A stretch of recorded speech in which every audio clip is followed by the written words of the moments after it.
खुद वो बदलाव बनिए जो आप दुनिया में देखना चाहते हैं। नमस्ते बच्चों, मैं सुगना। आज के वीडियो में हम हिंदी व्याकरण का खास टॉपिक समास करेंगे। समास आपके 7th के सिलेबस से ही शुरू हो जाता है और 10th +2 की बोर्ड की परीक्षा में 2 या 3 नंबर के समास आपके पूछे जाते हैं। इसके अलावा कॉम्पिटिटिव एग्जाम होते हैं, उनमें भी आपके समास से संबंधित क्वेश्चन पूछे जाते हैं। लेकिन हम क्या करते हैं कि हम समझने लग जाते हैं कि छंद है, समास है, संधि है, बड़े ही कठिन है, इनमें पता नहीं कितने ही नियम हैं, हमसे तो याद ही नहीं होंगे।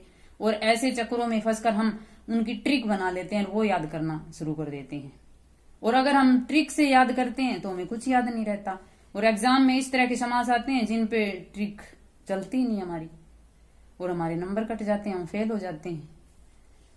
तो इससे आपको डरने की जरूरत नहीं है, क्योंकि आपके नंबर नहीं कटेंगे। अगर आपने ध्यान से और उसके बेस को समझ करके याद करोगे तो किसी भी प्रकार आपके नंबर नहीं कटेंगे।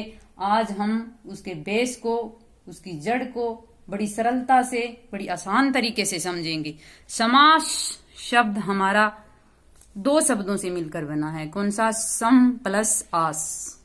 सम का अर्थ है पास, आस का अर्थ है रखना, पास पास रखना, यानी कि शब्दों को पास पास रख करके एक नया शब्द बनाना ही समास कहलाता है। यानी कि शब्दों के निर्माण की विधि समास कहलाती है। परिभाषा किसी भी प्रकार से हम कर सकते हैं कि परस्पर संबंध रखने वाले 2 या 2 से अधिक शब्दों की प्रक्रिया समास कहलाती है, या 2 से अधिक पद या शब्द मिलकर नया जो सार्थक शब्द बनाता है वह प्रक्रिया समास कहलाती है। लेकिन सवाल हमारे मन में ये उठता है कि जब शब्द हमारे पास हैं तो फिर समास बनाने की क्या आवश्यकता है? तो समास के जो कार्य हैं, समास की हमें क्यों जरूरत पड़ती है, ये देखेंगे कि भाषा को प्रभावशाली बनाने के लिए हमें समास की जरूरत पड़ती है। कोई भी चीज हो जिसके अंदर प्रभाव नहीं है उसकी कोई वैल्यू नहीं होती। उसी प्रकार भाषा जितनी भी प्रभावशाली होती है उतनी ही श्रेष्ठ होती है। तो भाषा के अंदर समासों की जरूरत, पहला कारण क्या है कि प्रभावशाली बनती है, सुंदर बनती है। अगर आप कहीं जाते हो, इस तरह बोलते हो कि आपका पूजा का घर कहाँ है, तो आपकी भाषा में थोड़ा सा अलग सा लगेगा, सुंदर नहीं लगेगी, प्रभाव नहीं है उसके अंदर। अगर आप बोलोगे कि आपका पूजा घर कहाँ है, बहुत ही सुंदर लग रहा है, कितना प्रभाव है आपकी बातों के अंदर। तो इसी प्रक्रिया को करने के लिए समास की जरूरत होती है, भाषा को प्रभावशाली बनाने के लिए। और एक समय की बचत, दूसरा कारण है समय की भी बचत होती है। बोलने वाला जब बोलेगा तो समय लगेगा, सुनने वाले के लिए भी समय लगेगा। तो यानी कि भाषा को संक्षिप्त करना, तीसरा कारण भी ये है कि भाषा को छोटा करने के लिए, सुंदर बनाने के लिए और समय की बचत करने के लिए समासों का, समासिक जो शब्द होते हैं उनका निर्माण किया जाता है। और वो जो निर्माण करने की प्रक्रिया होती है ना, वो समास कहलाती है। समास के प्रकार कितने होते हैं? इससे पहले समास के अंदर जो 4-5 प्रकार के जो शब्द हमारे आएंगे उसको हम समझ लेते हैं, ताकि आगे जो हम उनके प्रकार की डेफिनेशन समझेंगे या उदाहरण समझेंगे तो उनमें हमारी दिक्कत नहीं आएगी। समास की प्रक्रिया के अंग होते हैं पूर्व पद, उत्तर पद, समस्त पद, समास विग्रह। इनको किस प्रकार से समझेंगे, इसको हम इस तरह से समझ लेते हैं एक उदाहरण के साथ। राजकुमार, ये हमारा है पूरा का पूरा समस्त पद। क्या है ये? समस्त पद। और पूर्व, पूर्व यानी पहला, जो इसके अंदर ये है इसका पहला पद। और ये उत्तर पद, जिसको दूसरा पद भी बोलते हैं, ये है इसका दूसरा पद। और ये पूरा का पूरा हमारा समस्त पद या समासिक पद जिसको कहते हैं। और इसको अगर हम अलग अलग करके लिखते हैं, राजा का कुमार,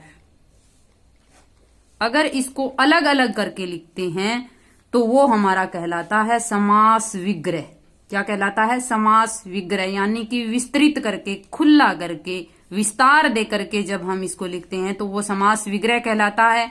और इनको पास पास लिख करके जो हम नया शब्द बनाते हैं वो हमारा समासिक शब्द कहलाता है, समस्त पद कहलाता है। और जो ये सारी प्रक्रिया होती है वो हमारी समास कहलाती है।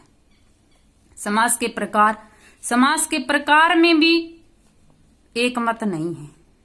हम देखते हैं कई पुस्तकों के अंदर 6 बताए गए होते हैं, कई पुस्तकों के अंदर 4 बताए गए होते हैं। तो ये हो जाता है कि 6 हैं या 4 हैं, लेकिन दोनों ही ठीक होते हैं। 6 भी ठीक है और 4 भी ठीक है।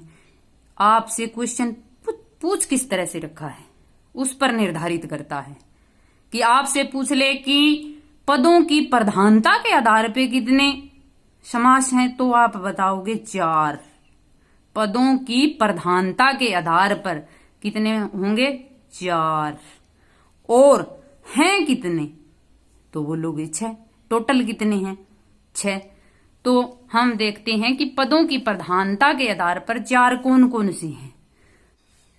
पहला है अव्ययी भाव, जिसमें पहला पद प्रधान। पद तो आपको पता ही है, वो शब्द जो वाक्य में प्रयुक्त हो जाते हैं पद कहलाते हैं। दूसरा है तत्पुरुष, जिसमें दूसरा पद प्रधान। तीसरा द्वंद्व समास, जिसमें दोनों ही पद प्रधान होते हैं। चौथा है बहुब्रीहि समास, इसके अंदर दोनों पद ही प्रधान नहीं होते, दोनों ही गौण होते हैं, कोई अन्य पद प्रधान होता है। और जो 5वां और 6ठा हमारा है कर्मधारय और द्विगु, वे तत्पुरुष समास के ही भेद माने गए हैं। इस प्रकार से पदों के आधार पर, पदों की प्रधानता के आधार पर तो हमारे हैं 4 और टोटल हमारे हैं 6। अव्ययी भाव समास, पहले हम अव्ययी भाव समास समझ लेते हैं। अव्ययी भाव नाम से ही पता चल रहा है इसकी परिभाषा का, कि जिस समास में पहला पद प्रधान हो और समस्त पद अव्यय का काम करे। अव्यय अविकारी, जिसमें विकार उत्पन्न ना हो, जिसमें परिवर्तन ना हो, अविकारी शब्द कहलाते हैं, जिनमें लिंग वचन काल के कारण परिवर्तन नहीं होता। हमारे अविकारी शब्द कितने हैं? 4 प्रकार के, क्रिया विशेषण, संबंध बोधक, विषमादि बोधक और समुच्चय बोधक। लेकिन जो अव्ययी भाव समास के अंदर जो समस्त पद हमारा बनेगा वो क्रिया विशेषण का काम करेगा। किसका काम करेगा? क्रिया विशेषण का काम करेगा। उदाहरण से समझेंगे, भर पेट, पेट भर कर, क्रिया विशेषण है भर पेट। कैसे? वह भर पेट खाना खाता है, खाने की क्रिया की विशेषता बता रहा है कि किस प्रकार खाता है, भर पेट। और अगर इसका हम लिंग परिवर्तन करते हैं, वह भर पेट खाना खाती है, फिर भी इसके अंदर परिवर्तन नहीं हो रहा। वे भर पेट खाना खाते हैं, फिर भी नहीं हो रहा है, यानी कि क्रिया विशेषण है और क्रिया विशेषण हमारा परिवर्तन नहीं होता। तो अव्ययी भाव समास की परिभाषा क्या हो जाती है कि जिस समास में पहला पद है वो तो प्रधान रहेगा। पहला पद इस प्रकार भी हम कह सकते हैं कि उपसर्ग होता है, अव्यय होता है, और समस्त जो पद होता है वो अव्यय का काम करता है। किसका? क्रिया विशेषण का। घर घर हर घर, यथा विधि विधि के अनुसार। दूसरा हमारा है तत्पुरुष समास। तत्पुरुष समास में पहले भी मैंने बताया दूसरा पद प्रधान होता है। कौन सा होता है? दूसरा पद प्रधान, और कारक की विभक्तियों का लोप होता है। उदाहरण से समझेंगे, वन वास, वन में वास, में समास करते हुए में विभक्ति का लोप हो जाता है, वन में वास। और इसी प्रकार से कारकों की विभक्तियों का लोप होगा। जिस कारक की विभक्ति का लोप होगा उसका नाम भी उसी के आधार पर होगा। और इसके जो तत्पुरुष समास के जो 6 भेद यहां बता रखे हैं कारकों के आधार पर के, कि कर्ता और संबोधन को छोड़ के बाकी जितने भी हैं, कर्म, करण, संप्रदान, अपादान, अधिकरण, संबंध, इनके नाम के आधार पर ही इनके जो है भेद वो बता रखे हैं। ग्राम को गथ, ग्राम गथ, को कारक की विभक्ति का लोप हुआ है। को किस कारक की विभक्ति है? कर्म की, तो कर्म तत्पुरुष समास। हस्त से लिखित, हस्त लिखित, से विभक्ति का लोप हो गया। समस्त पद में से विभक्ति का लोप हो गया। से विभक्ति किसकी होती है? करण कारक की, तो इसके आधार पर करण तत्पुरुष समास हो गया। से के द्वारा की विभक्तियों का अगर लोप हो जाता है तो वह हमारा होता है करण तत्पुरुष समास। पाठ के लिए शाला, पाठशाला, के लिए विभक्ति का लोप हो जाता है। के लिए विभक्ति किसकी है? संप्रदान कारक की, तो इसका क्या नाम हो जाएगा? संप्रदान तत्पुरुष समास। ऋण से मुक्त, से विभक्ति का लोप हो रहा है। से विभक्ति किसकी है? अपादान कारक की, तो अपादान तत्पुरुष समास। से अलग होना, ऋण से मुक्त, ऋण से अलग होना। राष्ट्रपति, राष्ट्र का पति, का विभक्ति का लोप हो रहा है। जहां पर का, के, की विभक्ति का लोप होता है वहां पर संबंध तत्पुरुष समास होता है, क्योंकि का, के, की संबंध कारक की विभक्तियां होती है और इन विभक्तियों का लोप हो रहा है तो यहाँ पर कौन सा हमारा समास हो जाता है? संबंध तत्पुरुष समास हो जाता है। कवि श्रेष्ठ, कवियों में श्रेष्ठ, में विभक्ति का लोप हो गया। में विभक्ति किसकी है? अधिकरण कारक की। में पर की विभक्तियों का जहां पर लोप हो जाता है वहां अधिकरण तत्पुरुष समास हो जाता है। द्वंद्व समास, तीसरा हमारा द्वंद्व, जिस में दोनों ही पद प्रधान होते हैं, या तो एक दूसरे के विलोम होते हैं या एक दूसरे के पूरक होते हैं, या तो विलोम या पूरक, दोनों ही पद प्रधान होते हैं। उदाहरण से समझेंगे, अमीर गरीब एक दूसरे के विलोम हैं, अमीर और गरीब। छोटा बड़ा, छोटा या बड़ा। पाप पुण्य, पाप अथवा पुण्य दोनों विलोम हैं। आब हवा, आब और हवा, आब होता है पानी, पानी और हवा, ये एक दूसरे के पूरक हैं। यानी या तो समानता का दर्जा हो दोनों के अंदर, या दोनों एक दूसरे के विलोम हो, वहां हमारा द्वंद्व समास आता है। कई बार ये माना जाता है कि जिसके अंदर योजक चिन्ह होता है, योजक चिन्ह हटा करके और अथवा लगा दिया जाता है। नहीं, आब और हवा के अंदर योजक चिन्ह नहीं है, यानी कि एक दूसरे के विलोम हो रहे हैं या एक दूसरे के पूरक हैं, वो हमारा द्वंद्व समास होता है। आगे वाला हमारा है बहुब्रीहि समास। बहुब्रीहि नाम से ही पता चल रहा है परिभाषा की, जिस समास में दोनों ही पद प्रधान नहीं होते, दोनों ही गौण होते हैं और दोनों मिलकर किसी अन्य को प्रधानता दे देते हैं, वो हमारा बहुब्रीहि समास होता है। उदाहरण से समझेंगे, श्वेतांबर, श्वेत है अंबर जिसके, अर्थात सरस्वती।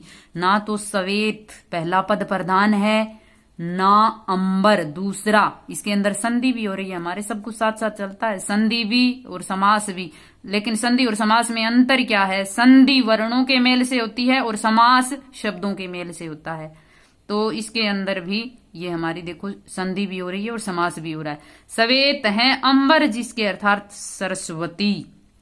तो किसकी? ना तो श्वेत यहाँ पे मुख्य रहा ना ये प्रधान रहा। तीसरा अन्य, यहाँ सरस्वती सफेद वस्त्र धारण करती थी इसलिए प्रधान कौन हो गया? अन्य तीसरा। दशानन, दस है आनन जिसके, अर्थात रावण, आनन होते हैं सिर। तो दशानन नाम सुनते ही हमें किसकी तरफ? ना तो हमने दस की तरफ ध्यान दिया, यानी कि ये भी प्रधान नहीं। आनन, ना हमने किसी के सर की तरफ ध्यान दिया, ना सर प्रधान। प्रधान यहाँ पे कौन है? दशानन कहते ही 10 सिर रावण के होते थे तो प्रधान हो गया रावण, यानी कि अन्य को प्रधानता दे दी दोनों ने मिलकर। गुरु द्वारा, गुरु का द्वारा है जो, गुरु का द्वारा बोला जाता है तो प्रमुख संकेत किसकी तरफ दे रहा है? गुरुद्वारा तो सिख धर्म का परम पवित्र स्थल है, उसको गुरुद्वारा कहते हैं। तो कई बार ये भी होता है कि इसमें अर्थार्थ नहीं आया, जो नहीं आया, जिसके नहीं आया, तो ये इस तरह से हम गलत कर देते हैं, क्योंकि हमें ध्यान इस बात की देनी है कि जिसमें दोनों पद प्रधान नहीं होते, दोनों संकेत तीसरे की तरफ कर रहे हैं, अन्य को प्रधानता दे रहे हैं, अथवा अर्थार्थ इसकी तरफ हमें नहीं जाना है, रेक्टिफिकेशन हमें नहीं करनी है, हमें इसकी मूल जड़ तक पहुंचना है। इसीलिए समझना है कि संकेत किसकी तरफ कर रहा है। आई बात समझ में? तीसरा हमारा है कर्मधारय समास। कर्मधारय समास, कर्म को धारण करने वाला। परिभाषा क्या बनेगी? जिसमें दूसरा पद प्रधान होता है, क्योंकि कर्मधारय और द्विगु तत्पुरुष समास के ही भेद माने गए हैं, और दोनों पदों के बीच में विशेषण विशेष्य का और उपमेय उपमान का संबंध होगा। क्या होगा? विशेषण विशेष्य का और उपमेय उपमान का संबंध होगा। उदाहरण से समझेंगे, मुख्य अध्यापक, मुख्य है जो अध्यापक, इसके अंदर विशेषण विशेष्य का संबंध है। देखो कैसे, मुख्य है इसके अंदर विशेषण और अध्यापक इसके अंदर है विशेष्य। अध्यापक की विशेषता क्या है? कि वह मुख्य है, विशेषता बताई जा रही है, संधि भी हो रही है साथ में। मुख्य है जो अध्यापक, यानी कि विशेषण विशेष्य का जिसके बीच में संबंध है, वो हमारा कर्मधारय समास कहलाता है। और उपमेय और उपमान का भी संबंध जहां आपको मिले वो भी आपका कर्मधारय समास है। चंद्रमुख, चंद्रमा के समान मुख, चंद्र हमारा क्या है उपमान, मुख हमारा है उपमेय, यानी कि दोनों में उपमेय उपमान का संबंध हो रहा है, तो हमारा कौन सा है कर्मधारय समास। हमारा है द्विगु समास। जिस समास में पहला पद संख्यावाचक हो और दोनों पदों में विशेषण विशेष्य का संबंध हो। आप बोलोगे कि विशेषण विशेष्य का संबंध तो कर्मधारय में है, लेकिन द्विगु समास में संख्यावाचक विशेषण होगा। क्या होगा संख्यावाचक विशेषण, पहला पद इसकी संख्या बताएगा, दूसरा होगा विशेष्य और पहला इस पद है जो वो इसकी संख्या बताएगा। चौराहा, चार राहों का समाहार, चौपाई, चार पदों का समूह।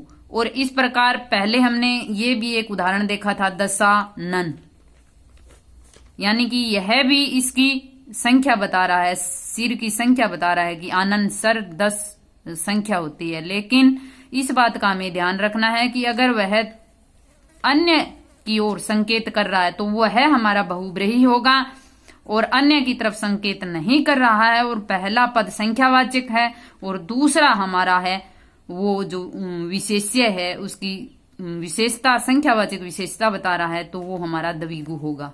आशा है कि आपको समास समझ में आ गए होंगे। धन्यवाद।